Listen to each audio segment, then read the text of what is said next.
BlackRock maneja 10,6 billones de dólares. Eso es más de la mitad del Producto Interior Bruto de Estados Unidos. Se habla mucho sobre BlackRock en Internet y algunos hasta afirman que usan una inteligencia artificial para controlar más dinero que la economía de casi cualquier país del mundo. Pero en realidad, el que manda es Larry Fink.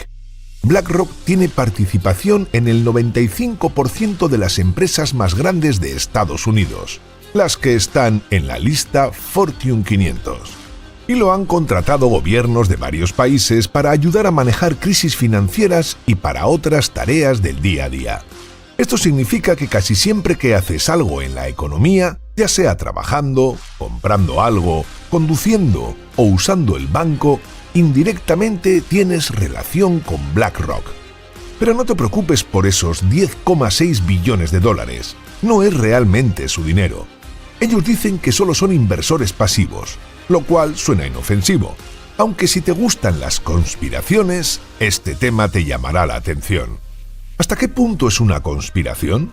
Quisimos llegar al fondo de la cuestión sobre BlackRock y otros gigantes como State Street y Vanguard, conocidos como los tres grandes fondos de inversión. ¿Realmente controlan el mundo a su favor o simplemente se dejan llevar por el crecimiento de la economía de Estados Unidos? Pronto llegaremos a los detalles más oscuros, pero primero vamos a repasar unos conceptos básicos de finanzas que le dan a BlackRock tanto poder. BlackRock es un administrador de activos, y lo que hacen básicamente es tomar el dinero de sus clientes y tratar de ganar más con él. Su papel en la economía se basa en una idea que surgió en los años 70, el fondo indexado. Este tipo de fondo fue creado por el primer director ejecutivo de Vanguard, y le da a los inversionistas una manera de poner su dinero en muchas acciones a la vez.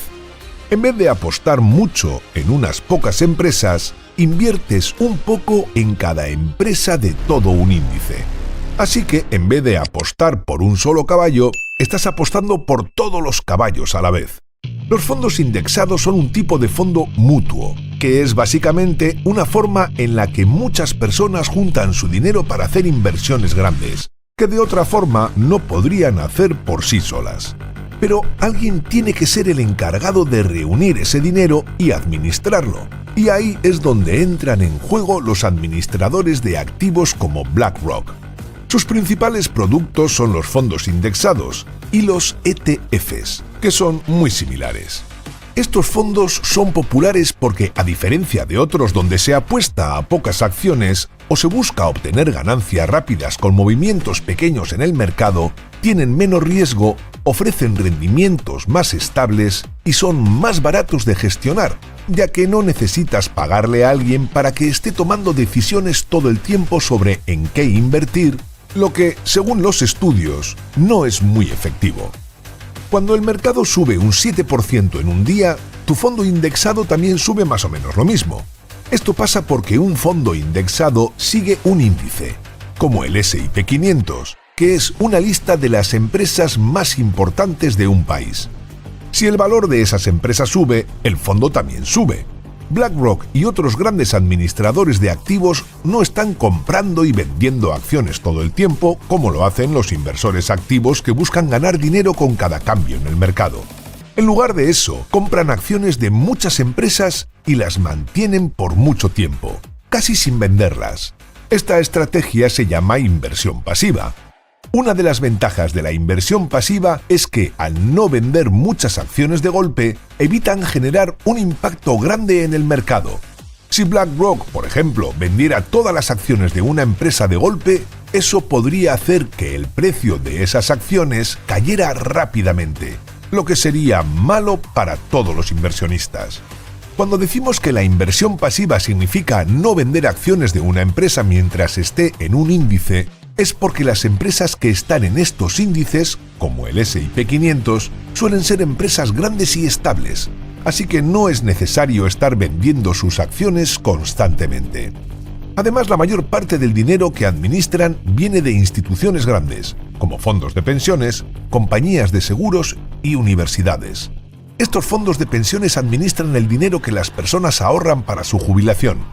Las compañías de seguros invierten el dinero que reciben de sus clientes al venderles seguros, y las universidades manejan dinero que han ahorrado para becas o proyectos.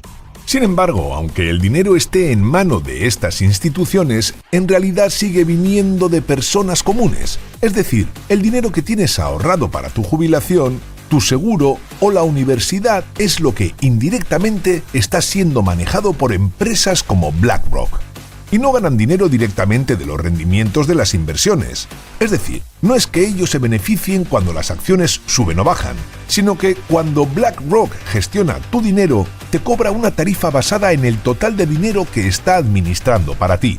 Si las inversiones que hace con tu dinero, como comprar acciones, suben de valor, el total del dinero que BlackRock está manejando para ti también crece.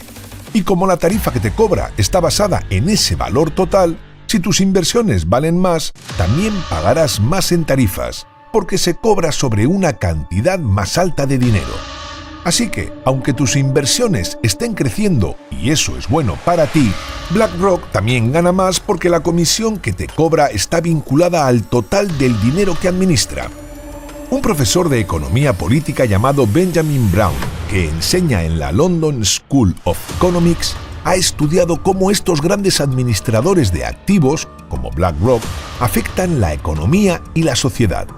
Lo que ha encontrado es que a medida que estas empresas gestionan más dinero, su influencia crece, ya que se convierten en los principales accionistas de muchas empresas importantes. Esto lleva a lo que algunos llaman propiedad universal, que significa que estos grandes administradores de fondos terminan siendo dueños de acciones en casi todas las empresas que cotizan en bolsa.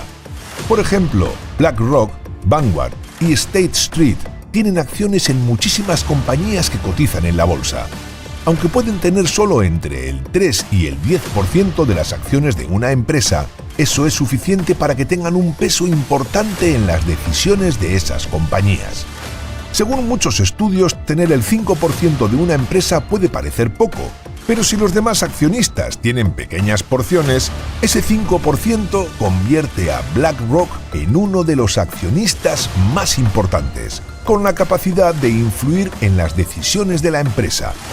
No hay casi ninguna diferencia entre Vanguard, BlackRock, State Street y otros administradores de activos cuando se trata de cómo operan. Entonces podrías preguntarte, si estos tres grandes juntos poseen el 25% de las acciones de cualquier empresa, ¿qué pasa con una empresa como Amazon? Los tres grandes tienen el 16% de todas las acciones de Amazon, mientras que Jeff Bezos, en teoría, solo tiene el 8,8%. Deberían preocuparse por maximizar las ganancias de todas las empresas en las que invierten a largo plazo, no solo la de Amazon. Sin embargo, en la práctica no siempre actúan de esa manera, ya que a veces prefieren obtener beneficios más rápidos. Cuantas más acciones tienes, más votos puedes emitir en las decisiones de la empresa. BlackRock casi siempre está entre los 3 primeros accionistas, y a veces entre los 5, lo que les da un montón de votos. No hay que olvidar que no es dinero de BlackRock lo que se invierte, sino el dinero del fondo de pensiones de tu papá o los ahorros de tu aseguradora. Suena un poco extraño. Cuando pones tu dinero en un fondo de pensiones, ya no puedes decidir cómo se vota en las empresas donde está invertido tu dinero. Ese derecho se lo das al administrador del fondo. Luego, ese fondo pasa a estar gestionado por una empresa más grande como BlackRock, que es la que finalmente vota en tu nombre. Es como si al final todo el control sobre esas decisiones estuviera concentrado en unas pocas manos. ¿Y cómo usan esos votos? Un estudio de 2017 encontró que los administradores de activos casi siempre votaban de acuerdo con lo que recomiendan los ejecutivos de la empresa. ¿Por qué? Bueno, en los años 80 los directivos solían gastar el dinero de la empresa en cosas como jets privados, oficinas lujosas o incluso en pagar más a sus empleados. Y eso no les gustaba a los inversionistas porque querían más ganancias. Para que los directivos trabajen en beneficio de los accionistas, en vez de darles todo el dinero directamente, gran parte de su sueldo se les da en forma de opciones sobre acciones. Estas opciones les da la oportunidad de comprar acciones de la empresa en el futuro a un precio que suele ser parecido al precio actual. Si la empresa tiene el éxito y el valor de las acciones sube, los directivos pueden comprarlas al precio más bajo acordado y venderlas al precio más alto del mercado, ganando la diferencia. Esto los motiva a mejorar la rentabilidad de la empresa, ya que cuanto mejor le vaya, más podrán ganar ellos con esas acciones.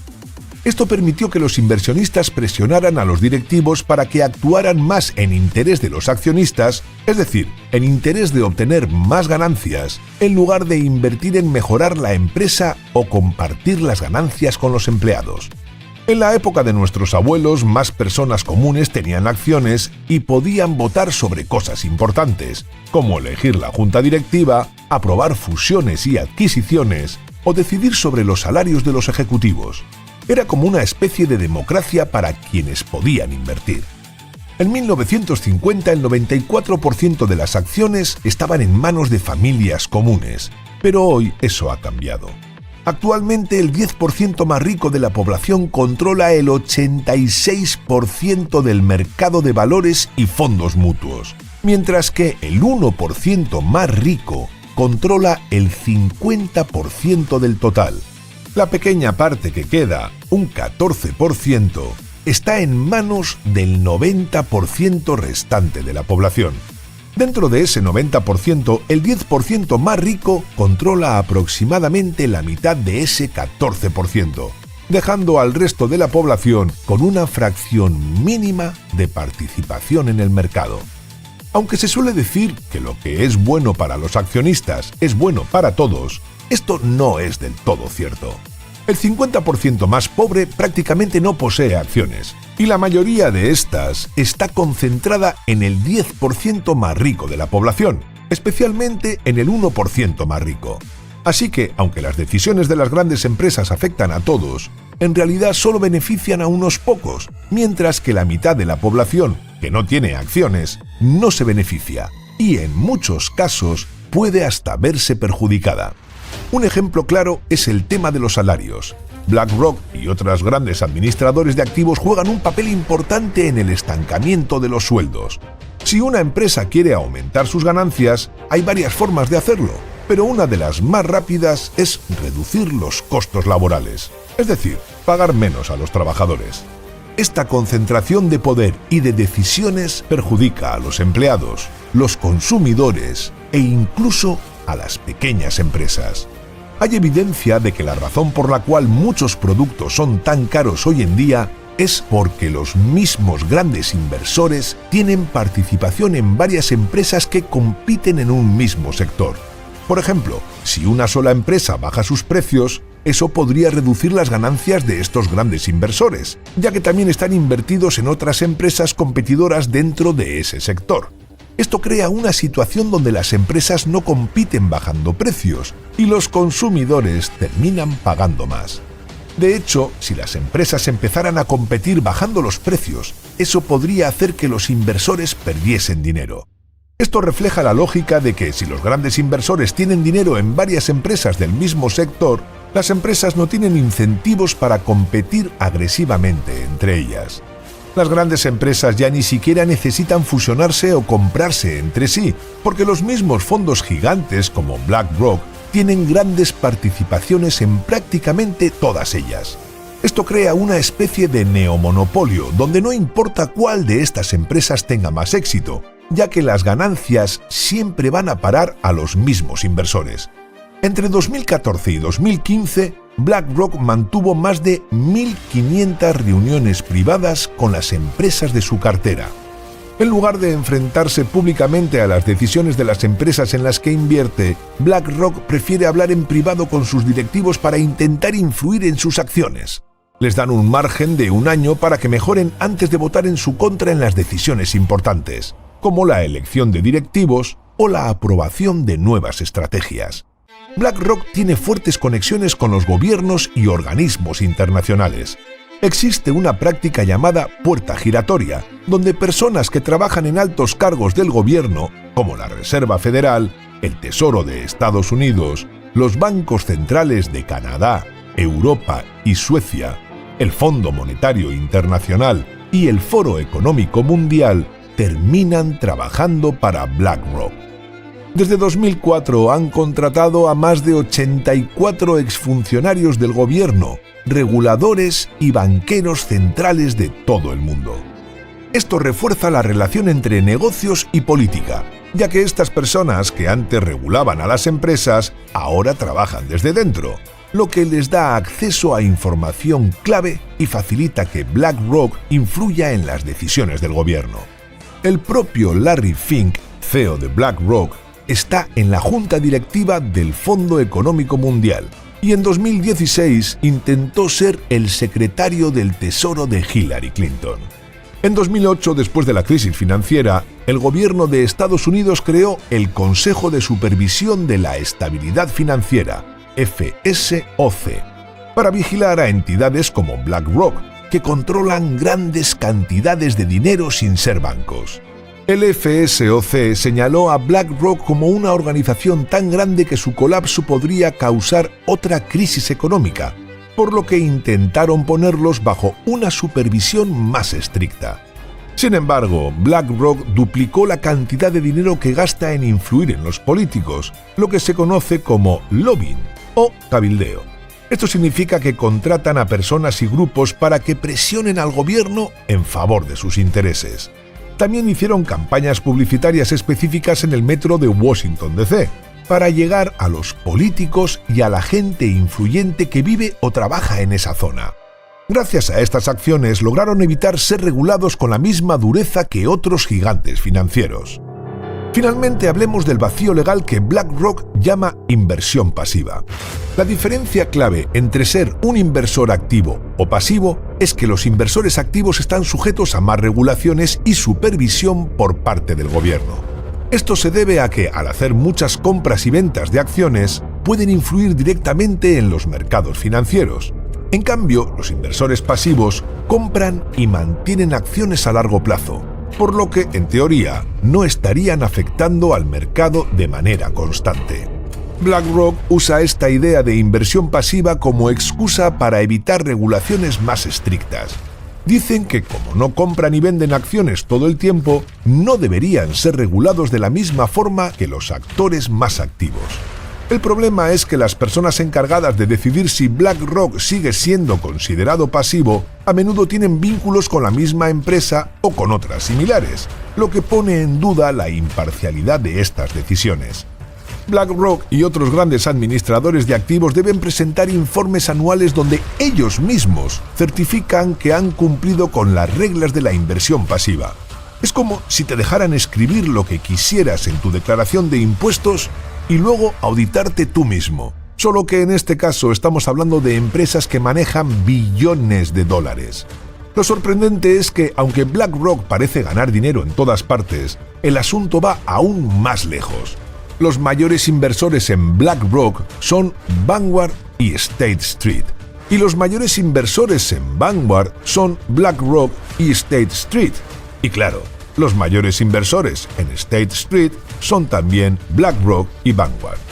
Además de invertir en empresas que cotizan en la bolsa, BlackRock también tiene participación en empresas privadas que no son públicas ni están obligadas a mostrar sus finanzas. Un ejemplo de este tipo de empresa podría ser SpaceX.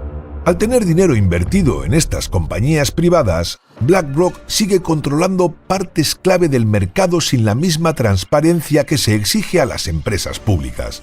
Esto les permite ganar dinero sin importar quién gane o pierda en el mercado. Volviendo a la pregunta inicial, ¿BlackRock lo posee todo? No, pero controlan prácticamente todo. Se benefician de casi cada aspecto de nuestra vida mientras mantienen una participación mínima que les asegura seguir aprovechando esas ganancias. Técnicamente no son dueños de todo, pero su influencia es tan grande que controlan una parte importante de cada empresa. No siempre toman las decisiones clave en cada compañía, pero su enorme poder les permite asegurarse de que el sistema siga beneficiándolos. La forma en que tienen participaciones en muchas empresas a la vez les permite ganar poder sobre muchas industrias. Mientras su influencia crece, el control que tenemos las personas sobre esas empresas disminuye. Recuerda esa parte sobre cómo ellos mismos se autocertifican como pasivos. La Oficina de Protección Financiera del Consumidor y la FDIC están tratando de cambiar eso y hacer que los administradores de activos que poseen grandes partes de bancos como BlackRock sean regulados igual que los bancos. Pero por supuesto, BlackRock no está contento con esto y está luchando en contra. Aunque regularlos más sería un paso importante, este es solo un pequeño aspecto de un problema mucho más grande. Antes, el sistema funcionaba como una democracia para los accionistas, donde las personas que tenían acciones podían influir en las decisiones de las empresas. Ahora está más cerca de una oligarquía, donde solo un pequeño grupo de grandes inversores, como BlackRock, tiene control sobre dónde va el dinero y qué decisiones se toman. Eso sí, BlackRock no creó este sistema, simplemente lo está aprovechando. Estos grandes inversores tienen incentivos para hacer que las cosas sean más caras y menos accesibles para los consumidores, porque su objetivo es maximizar las ganancias, no necesariamente beneficiar a la gente. Esperamos que te haya gustado el vídeo. Si es así, nos ayudaría muchísimo que nos dejases un comentario, ya que la red neuronal de YouTube esto lo valora muchísimo y así recomienda nuestros vídeos a más gente. Le dieses a like y actives la campanita para que te llegue una notificación cuando subamos nuestro próximo vídeo. Así que nos vemos en él. Un saludo.